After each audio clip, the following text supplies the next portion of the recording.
transform this region as India's gateway to South, etc.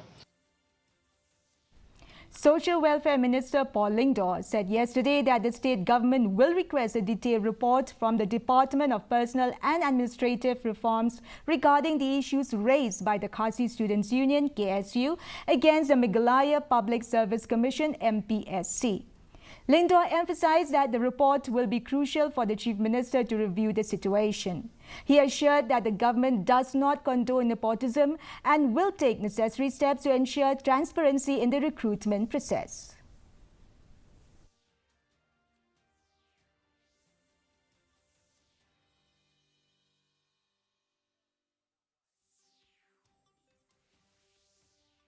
Without any shade of doubt, we should not encourage nepotism at any level. And I understand that the KSU has raised certain objections, certain queries about the alleged instances of nepotism. The government will certainly be on the side of justice, fair play, and we will take that